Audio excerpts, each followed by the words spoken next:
So first, let me start by thanking Rita for organizing this event together with with her friends, and all of you to come and be with us. It's such a lovely day, and it's my first time, I must admit, in this beautiful village. Lots of history, I've been told, while walking here. Good times and bad times together. One gets really surprised how can two communities living in such a beautiful place couldn't get along even better than they used to. But let's hope the future will allow us to establish such an environment.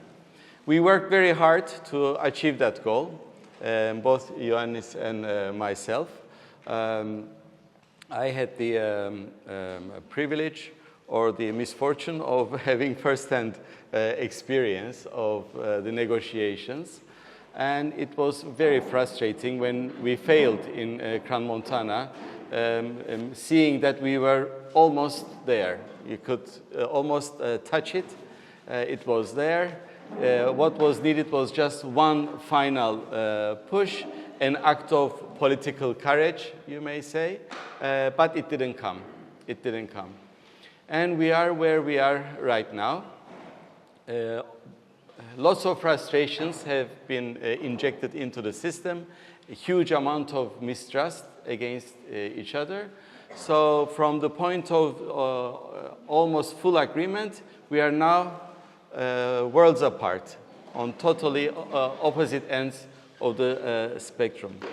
So looking ahead, things have to change because today's topic is energy, whether it can be conducive to efforts to find a solution.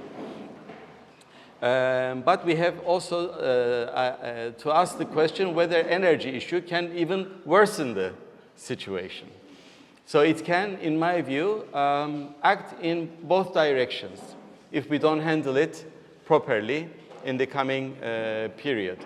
The task, in my view, is even more difficult than it used to be, because up until the collapse of Crans-Montana, we had a negotiation process. Sometimes it was going well, sometimes it was stalling, but still the two parties were at the negotiating table. There was an active process. And during that process, energy issue was coming to the agenda. And because of the realities that we face, it was usually an element of increased tension. We are not recognizing each other. We cannot enter into legally binding agreements. Recognition by implication is always a huge problem. So to establish a cooperation mechanism in an issue that involves billions of dollars is very difficult, to say the least. The energy issue, I see it as separate from all the other confidence-building projects that we have engaged in, like protecting the cultural heritage or cooperating on crime and criminal issues or health issues. These could be done by establishing an understanding under technical committees, under the UN umbrella, without necessarily involving international powers or multinational organizations. Whereas on energy, there is this big, strong international element. And when at least one of the parties does not have an internationally legal standing, then it becomes extremely difficult to take that party as a counterpart, allow it around the negotiating table, and enter into big, costly projects with very long durations.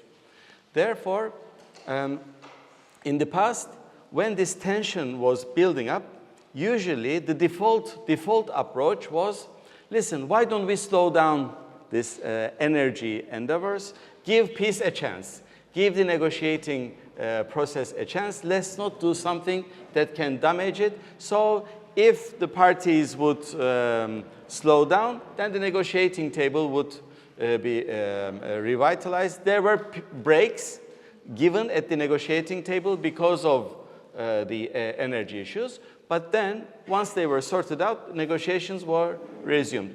And people were slowing down on whatever they were doing unilaterally for the sake of protecting the negotiating process. Now, that element is gone. Therefore, energy issue in the period ahead has become even more difficult, and one has to focus on it very, very carefully. It will be very difficult to establish or to go with the proposal of the Turkish side, which said, let's organize a conference on this issue, and let's have all the parties together sitting around the same table, including Turkish Republic of Northern Cyprus. Then immediately you step into the zone of recognition and sovereignty, etc. For the Republic of Cyprus, it is a challenge because they see everything as their sovereign right, international law, and they expect Turkey to abide by international law and take Cyprus as a counterpart. And they say, of course, my dear friend Ioannis will elaborate on this perhaps. They say, listen, we are the internationally recognized country, and of course, Turkish Cypriots are part of this country, and their rights will be respected. We will establish a fund. Whatever revenue comes in, some part of it will be reserved for them. Whether that part can be transferred to them before or after a solution, that's a question mark. The official position, as far as I can remember, the last I know, was it was going to be after a solution, which brings a reaction from the Turkish side. That is how I see the overall picture. But there are elements that, if handled properly, especially after the elections in Turkey, if there is a renewed willingness to visit the Cyprus issue and to see whether we can make this final push to solve it, then energy issue can be a catalyst. Because what we have seen is, when we look at the bigger picture, what is happening in Ukraine, what Russia is trying to do in the region, there is a motivation in the West to decrease their dependency, and one of the main areas is the Eastern Med and getting the resources to Europe in a cost-effective manner. And this necessitates a formula that has Cyprus in it and also Turkey in it. So there is a strong case that can be made to give a priority to the solution of the Cyprus problem, so that this positive scenario can be realized. And let's stop for a while, forget that we have the Cyprus issue. Let's assume that we have a magic wand and we solve it next day. Cyprus will be able to cooperate, sit around the table with Turkey, Greece, Israel, Egypt, Lebanon, what have you. And the international companies will be there also. And who knows, maybe we establish a pipeline that goes either through Cyprus or the territorial waters of Cyprus and gets connected to the infrastructure in Turkey, and the gas gets transferred to the rest of Europe. We build interdependence, which increases safety for everyone, and we start getting revenues that is good for the whole region. So that kind of a scenario is there for us to grasp it. All we have to do is go back to the negotiating table in a realistic manner. And for that, I believe, maybe we can elaborate on that on the question and answer period. We have to look at the negotiating process that brought us until Crans-Montana. And there were positive elements, there were good elements in that negotiating process. Clearly, as we can see, it took us up until the finishing line, but there were some elements missing that prevented us from crossing the finishing line. So we have to ask ourselves, what was the missing element in the design of the negotiating process? We have to fix it and then sit at the negotiating table in that renewed format. I believe this can be done. This can be done. After the elections in Turkey, probably some behind the closed doors diplomacy will have to take place to coordinate all of this. And then I suspect our two leaders will receive their respective phone calls. And we will be in a new ball game. When I was the Minister of Economy and Energy, and with this I will wrap up, I made a call to my Greek Cypriot counterpart. Let's find a way to sit down and talk. We had a very pro-peace government. I was part of it. We had a very pro-peace, pro-federation president. So we were open to many alternatives. We were keen on using the energy issue to support the comprehensive settlement, not the other way around. However, unfortunately, this recognition by implication fear prevented a lot of dialogue. The concrete proposal I had put at that time on the table was regarding connecting Cyprus through these interconnectivity cables, both with Turkey and with Israel. And this would allow the whole island to use its solar energy capacity to the fullest. Because as you may know, unless you connect your energy infrastructure to more powerful grids, the amount of renewable energy that you can inject into your own grid is limited because of the fluctuations in the currency. Therefore, the logic dictates that we get connected to mainlands. It would decrease our energy costs. It would allow us to use clean, cheap energy, and everybody would benefit from this. Unfortunately, right now, we don't even have two leaders talking anything on this issue. This has to change, because every day that goes by, we are paying a huge economic cost. Now, as far as I know, there is already a Eurasia interconnectivity project that involves Cyprus, Israel, and Greece, funded by European Union. All good and well, but where are the Turkish Cypriots in this equation? This has to be designed in an inclusive manner. If not, what will happen is then Turkey will build its own cable, and then an opportunity for cooperation and interdependence will be lost. And more money will be spent than necessary. So there are a lot of things to be said, but the bottom line is it depends. Whether we use it properly to help assist the efforts to find a solution, or whether it will be a victim of the antagonistic relationship that exists today. That's all I could say as an open remark. Thank you. Well, first of all, I thank the Women Walk and the initiative, and thank for the invitation.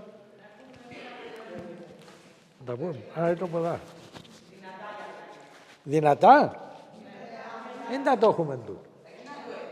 Ένα ακούω. Λοιπόν, I thank the Women's Walk Association for the invitation, not only for myself, but at the same time for my friend Özdil, because I think when you will hear us both, you will understand that the problem of Cyprus can certainly be solved. And it takes to bring people who are open-minded in order that this to happen. I will take first of all, I would like to say that I can almost undersign what Özdil has said in his presentation. I am not very far in agreement with him. I am fully in agreement.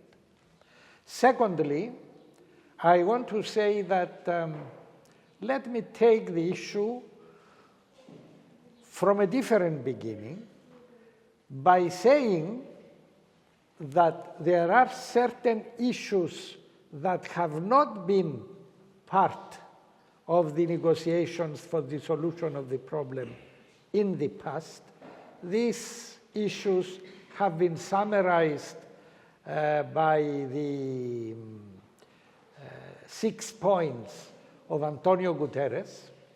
But in addition to this, there should be some other elements when you take the thread and pull it off, you may create a new picture of the Cyprus problem. Because it is not an issue which concerns only Turkish Cypriots and Greek Cypriots. This is an issue that concerns other stakeholders, and in particular Turkey. So what is it for Turkey in order to accept and be cooperative in looking for a solution? Is there something very important for Turkey other than how the situation is going to be within Cyprus, other than how it will make happy both the Turkish Cypriots and the Greek Cypriots? In my view, one of them is energy. Turkey is saying that it is very important for Turkey to be, or Turkey, if you like, I forget. Turkey says that it is very important to be present on the energy issue in the Eastern Mediterranean. So, it is an incentive, if we want to see it constructively, where Turkey will be involved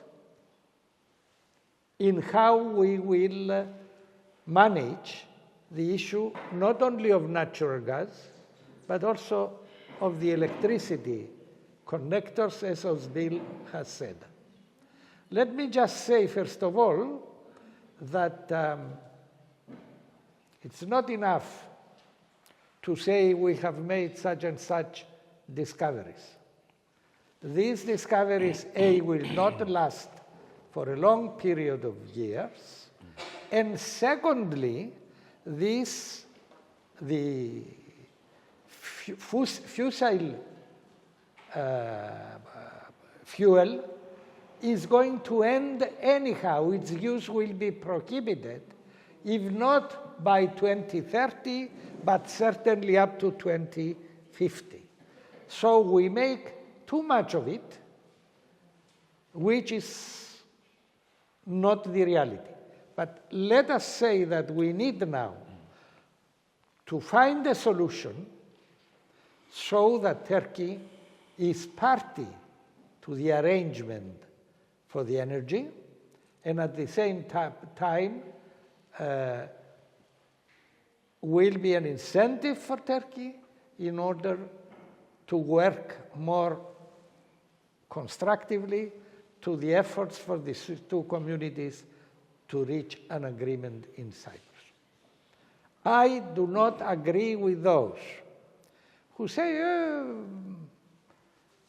there is no chance anymore to find a solution, and this is impossible to happen. Let me tell you, first of all, that the will for finding a solution is present among many Cypriots of both communities.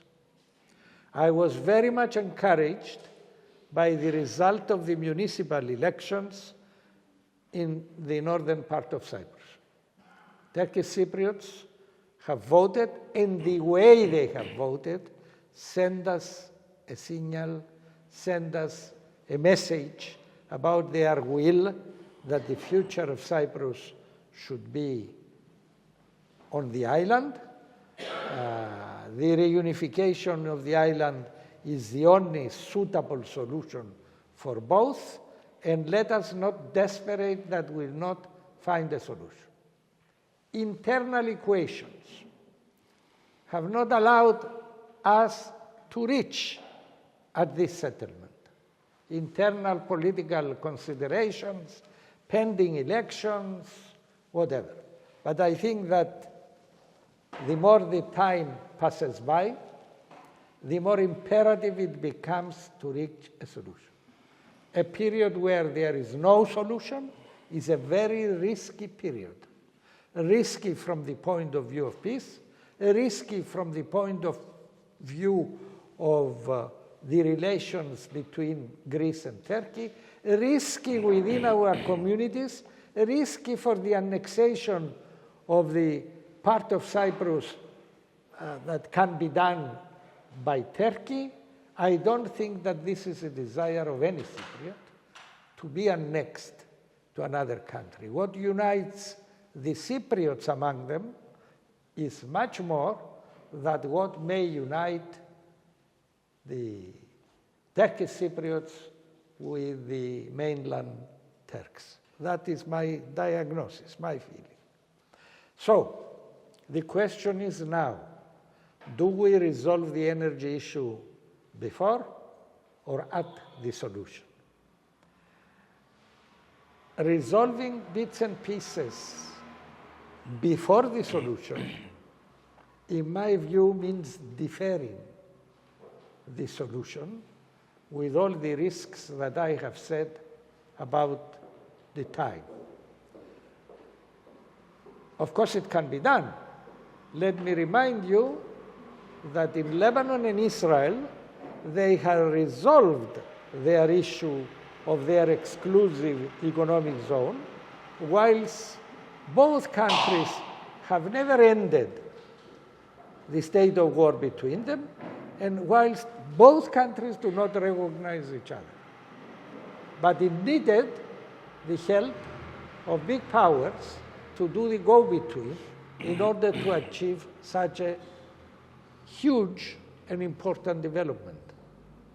And I am saying that if we are left alone, all the stakeholders, Turkey, Greece, the two communities in Cyprus, we will not reach a solution.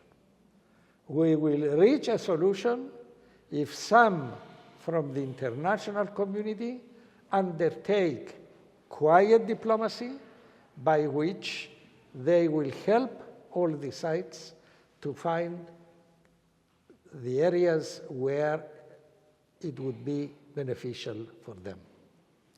Let me say that the status quo, one should not have the impression that because the international status of Cyprus and the recognition is in the hands of the Greek Cypriots, that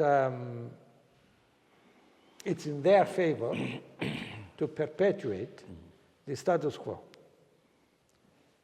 Let's see how much do we lose if we perpetuate the status quo, despite of the international recognition.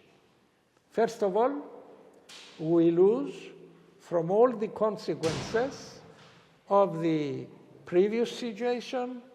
Displaced persons remain displaced persons. The more they wait, the more they will lose the chances to get back to their properties. Issues about the fate of the owners in the buffer zone, the enclaved,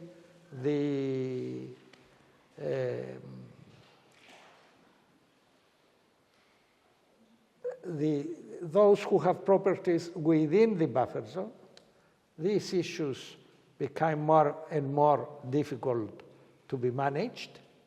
So I don't think that one should take the view that the Greek Cypriots, they've got their recognition, so they don't need to be in a hurry to resolve the problem. Because then we stand to lose as well. We will all lose. And I know that the future for both communities would be towards this island, towards respecting. It's one thing that I make a diagnosis that creates it is not difficult to answer, we understand it. The Turkish Cypriots want to have their autonomous identity, to manage their own affairs.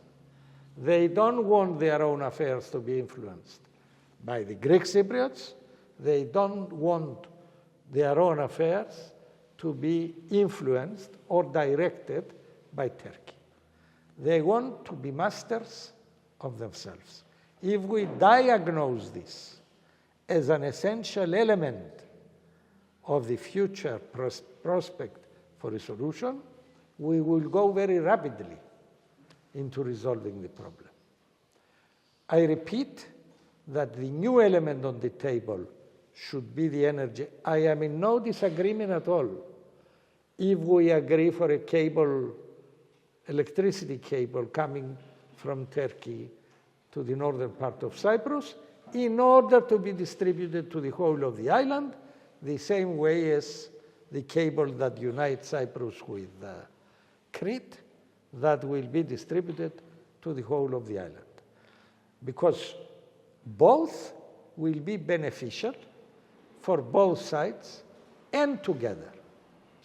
So I come back to say that the element of energy will be catalytic in making Turkey being interested in the general arrangement.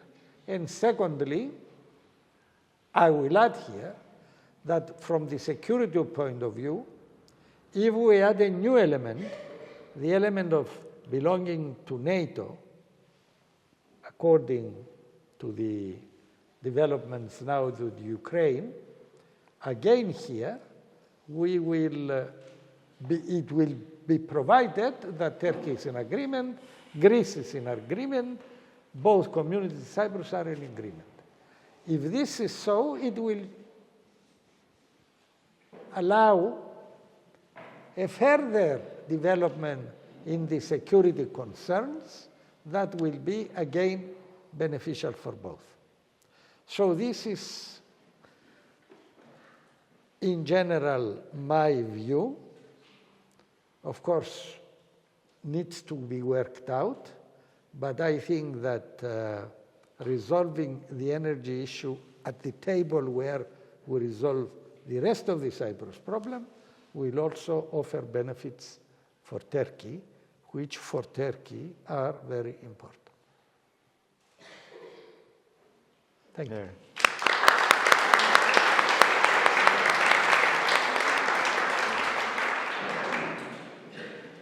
Well, regarding involvement of multinational companies, whether it complicates the matters, what complicates the matter is the legal situation. The involvement of multinational companies only with one side is an outcome of the legal reality that we are in. And indeed, we have taken parallel steps with companies in Turkey, and that's why we created with our own hands an environment of conflict rather than cooperation.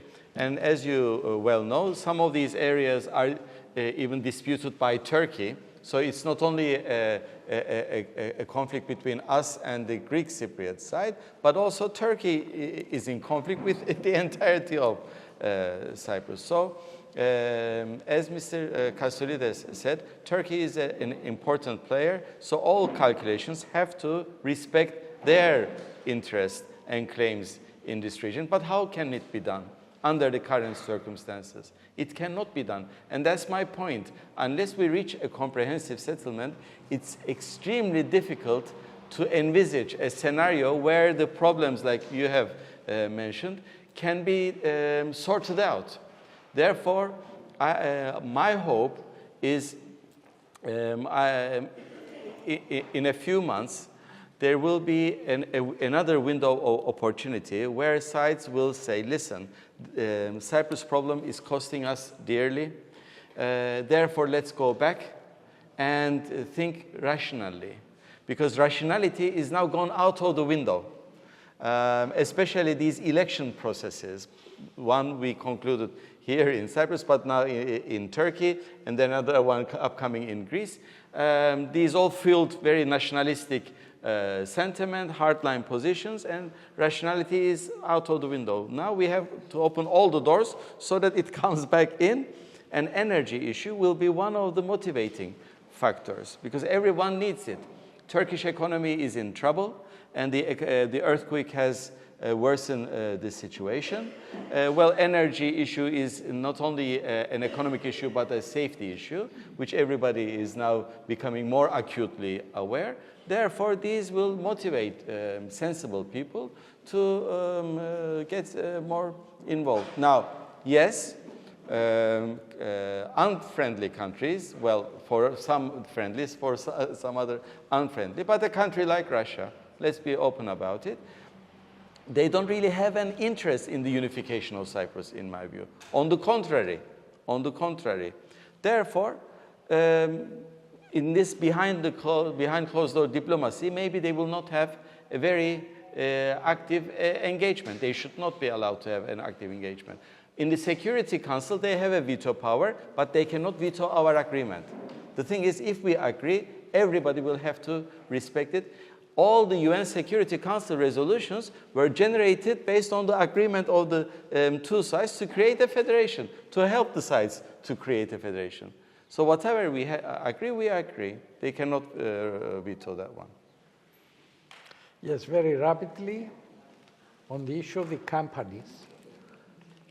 companies already, despite the fact that they have contracts, they also very much worry whether in the end they will be able to invest money, extract the natural gas that they found, and not be prevented by Turkey, by Turkish Navy, I don't know how.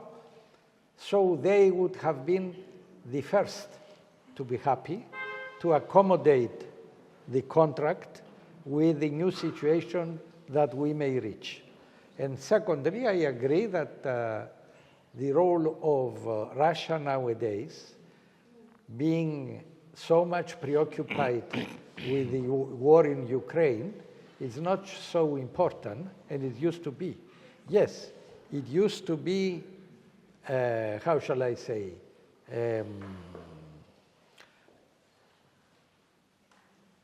damaging or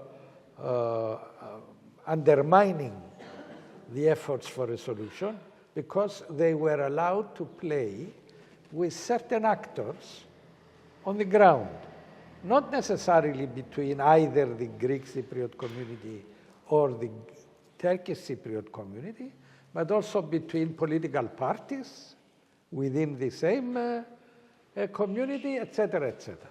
But I believe that now the risk is much less, provided, as Özdil is saying, that if we reach an agreement, they cannot veto our agreement.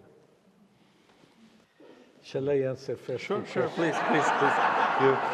It involves our president. Now, let me say that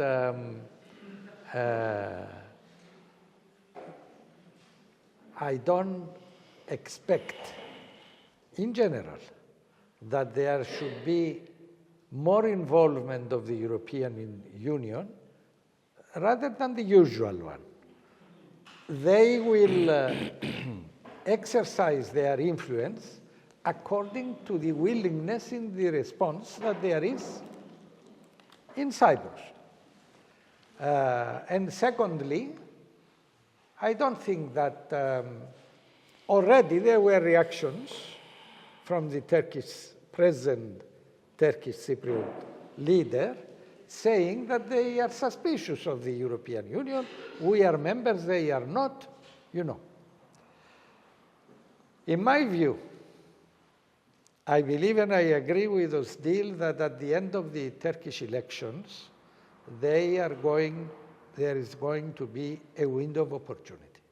Whether it's sure or not, it's a different question. Secondly, yes, on the one hand, the opposition to Mr. Erdogan now is more nationalistic by tradition. But on the other hand, they are more keen to be under the influence of the United States, of Europe. The Kemalist Party is much more prone to be influenced by the Western world in general.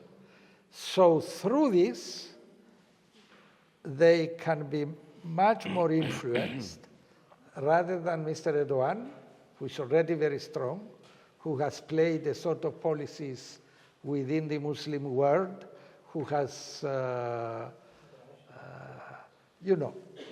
Erdogan is something else the way he's thinking. But let us see. I don't exclude either way, and let us see what this window of opportunity will bring.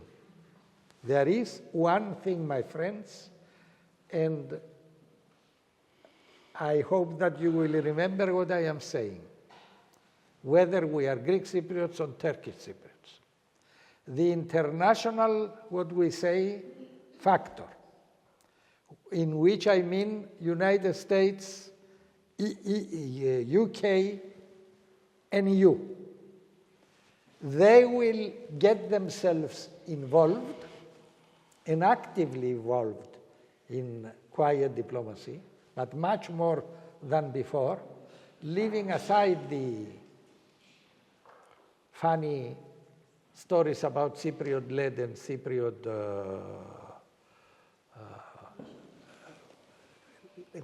how does it say? Cypriot-owned, Cypriot-led? Yes, Cypriot-owned, Cypriot-led.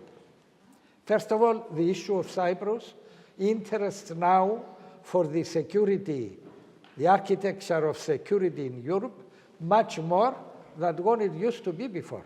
It was negligible before. Whether let them resolve it if they want to, if they don't want to, let them not resolve it. This time they won't. But this time they will accept to move if they ascertained that we want a solution, the Cypriots. Then they will go to Ankara and they will persuade Ankara to change its present policy of international equal status, recognition, two states, etc. But that's how the sequence events should take place. First responsibility is ours. We have a problem, we must resolve our problem. They can help us if they are sure that we have this political will. If I can add, also respond very quickly. I don't think it will matter a lot who wins the elections in Turkey. Whoever wins, when they look at the Cyprus issue, they will say, we tried, we did our best. We supported Turkish Cypriots in 2004 to say yes. Up until Crans-Montana, we supported them, we were there. We even offered flexibility on the guarantees issue. We opened our hand, and what happened? We got burned. The reason why we are saying two-state solution now is that, in our view, efforts to find a federal solution has been exhausted. So whoever is doing the behind the closed-door diplomacy will have to convince Turkey that another try is worth it. And there is a credible chance that it can achieve a solution. And that brings me back to my point regarding a new process design. In almost all successful negotiations, when you do a little study, you see that process design takes precedent to the negotiations regarding the content of the issue. Therefore, if Turkey sees that this time we have a new process that will deliver a solution, one way or the other, Cypriots will be forced to make a decision where status quo will no longer be among the alternatives. Then they will take it seriously and reconsider. And whoever is in the government will have a strong incentive to support it. Why? Because the huge economic problems will be there to whoever is in government, whether it is Erdogan or whether it is Mr. Kılıçdaroğlu. They will be interested to listen to those who go to them with the Cyprus file and tell them that go back to the table based on the UN parameters, because this time we will make it. They will listen very carefully, but they will analyze very carefully whether it is a credible proposal or not. Regarding the second question, I followed from the news what the new Greek Cypriot leader is saying, and I smiled a little bit to myself. I smiled a little bit, you know. EU was there to assist us. They were in the negotiating room with us. High-level involvement was there, technical assistance was there, everything was there. And they certified that whatever we had agreed was already in line with the EU acquis. Everything was there, and not in violation of the primary law or anything. All those issues of derogation, whatever, were sorted out. It was there. They gave all the assistance for us to resolve it. But if the idea behind it is not regarding facilitating the agreement between the two sides, but to put pressure on Turkey, to put pressure on Turkish Cypriots, that's not going to work.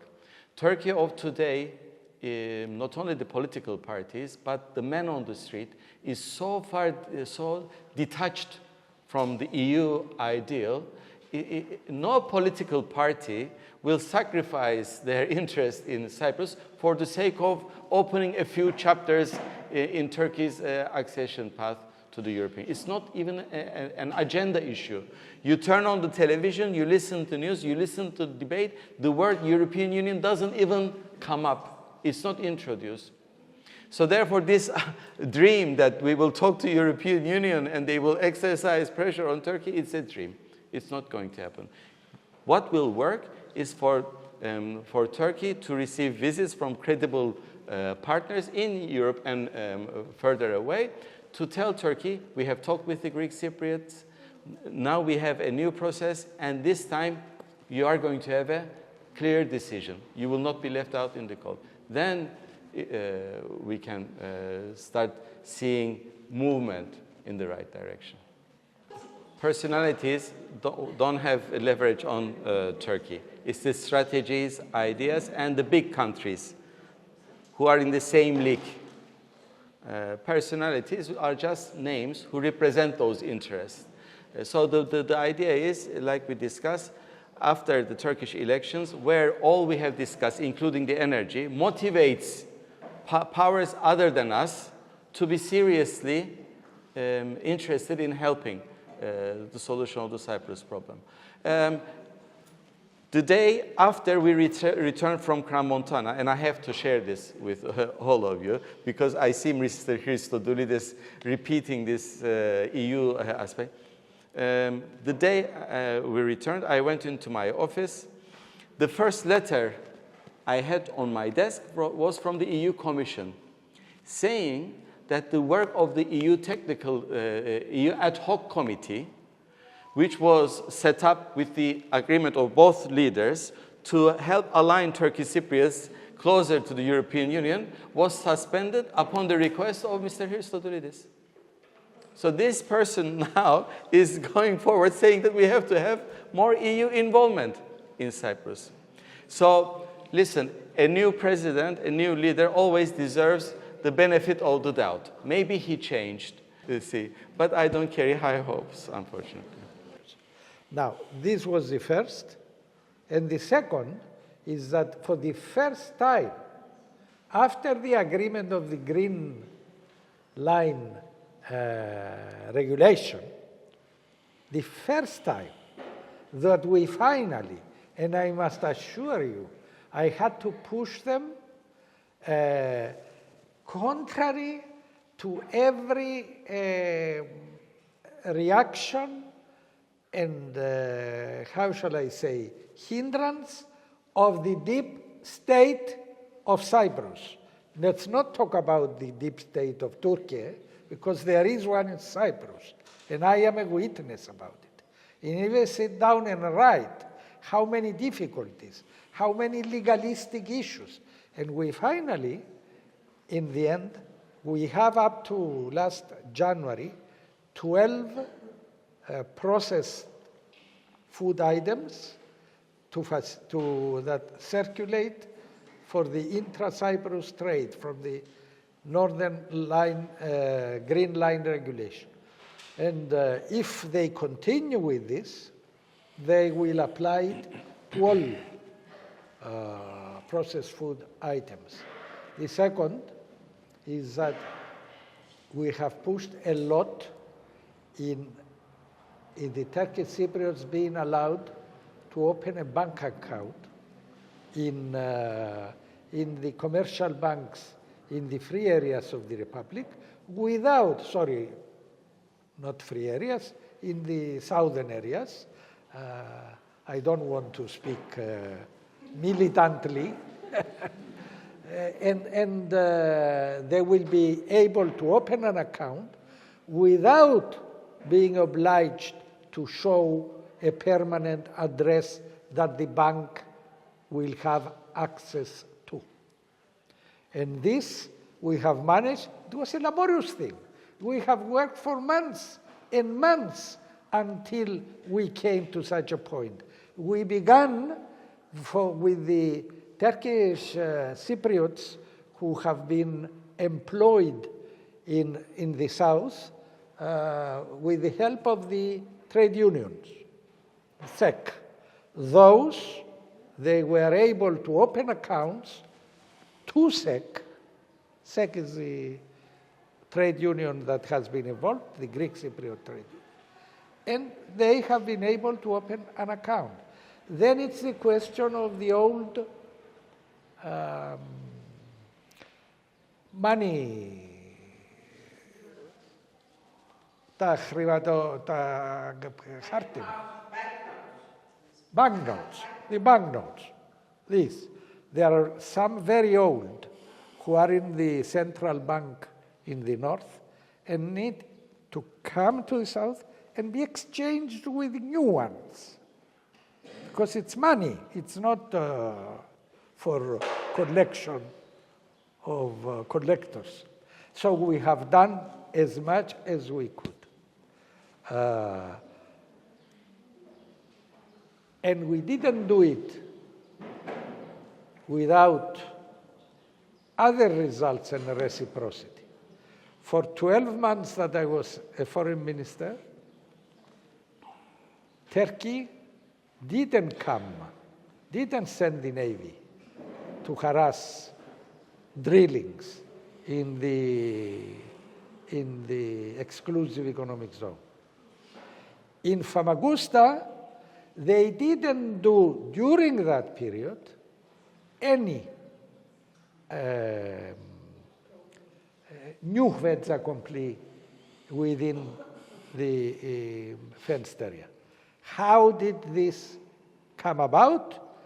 I must say it, and on the occasion thank the ambassadors that are present, that we succeeded this with the help of Germany and the help of the United States. Through their involvement. This doesn't guarantee that they will not come in the future. This doesn't guarantee that they will not do any more further fait accompli in the future. But the way we manage the discussion within the Foreign Affairs Council of the European Union, where we stopped pushing for sanctions against Turkey, and we demonstrated our will to respond also. We have been talking about solidarity. Solidarity, we were asking solidarity from the member states to impose sanctions against Turkey. But at the same time, the German foreign minister said, what about the solidarity of the member states, including Cyprus, to the national interests of Germany? You expect solidarity you show solidarity. But when we had information that drilling was about to begin in the exclusive economic zone of Cyprus number 6, in the end they didn't come, because Germany said, if they come, you go and ask for sanctions and we will agree. So I'm mentioning that if you handle things cleverly and properly, you get dividends without realizing it. What energy? You heard the example of energy. Any other question? Yes, like Two? Ah.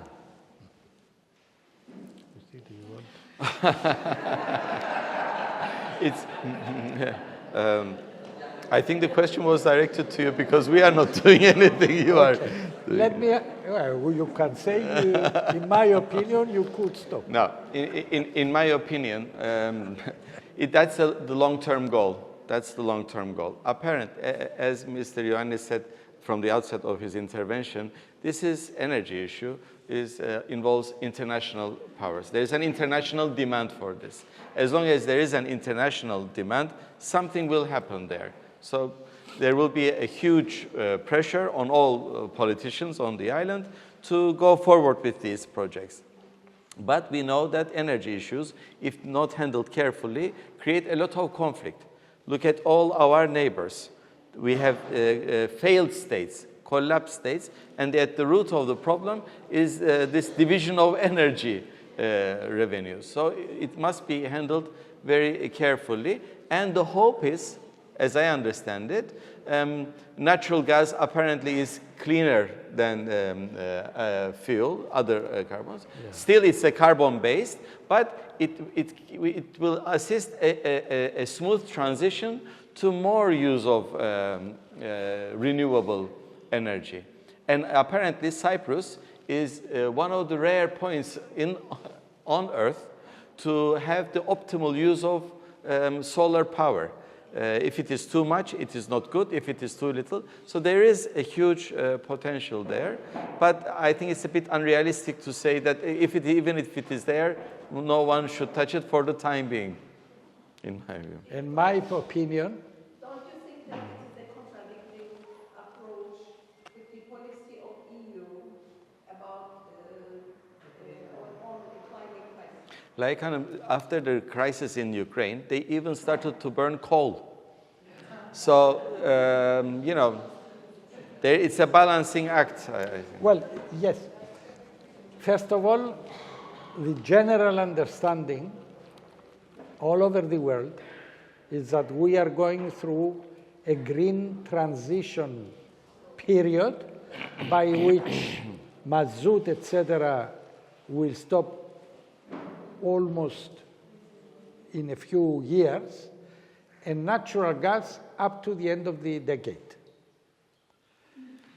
The second is that Europe, as very well Özdil has pointed out, needs now more energy, fossil fuels, whatever they will find, because they must stop be depending on Russian natural gas.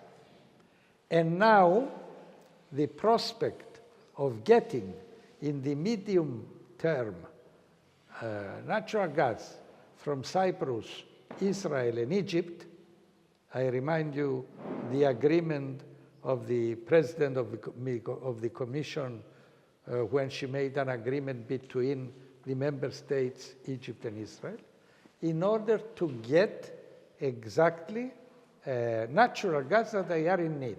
So, environment is a very good idea. It would have been better should we have stopped, provided that the others stop as well. But in any way, it is programmed that all this will take place so that by 2050, we will be energy neutral. On the other hand, I want to use the issue, if you heard me from the beginning, something that matters which is energy, if we use it correctly to show and allow Turkey to have benefit, it's an incentive in order to proceed with Cyprus problem. Indeed, because whether we get the hydrocarbons out or not, the global warming problem is going to affect Cyprus. Even if we don't touch the ones off the shores of Cyprus, it is a reality, and we have to cooperate with each other and with the rest of the world how to tackle what is coming. It's a reality. So if you tackle it from the climate change perspective, aren't we a close way to the solution? It's another incentive on everyone to sort out our differences and start cooperating. I have a question. When is the lunch? That's what I'm saying. I need to go, my grandchildren. Ms. Agabiou. Thank you so much for the discussion. What would be your suggestion? Thank you. No, you're absolutely right. All academic research shows the importance of having a gender balance in these kinds of negotiations. It is true that women add a different perspective to these efforts. I was lucky, it was not by intention, but it just happened that within my negotiating team, women were dominant, actually. I had more female members than male members.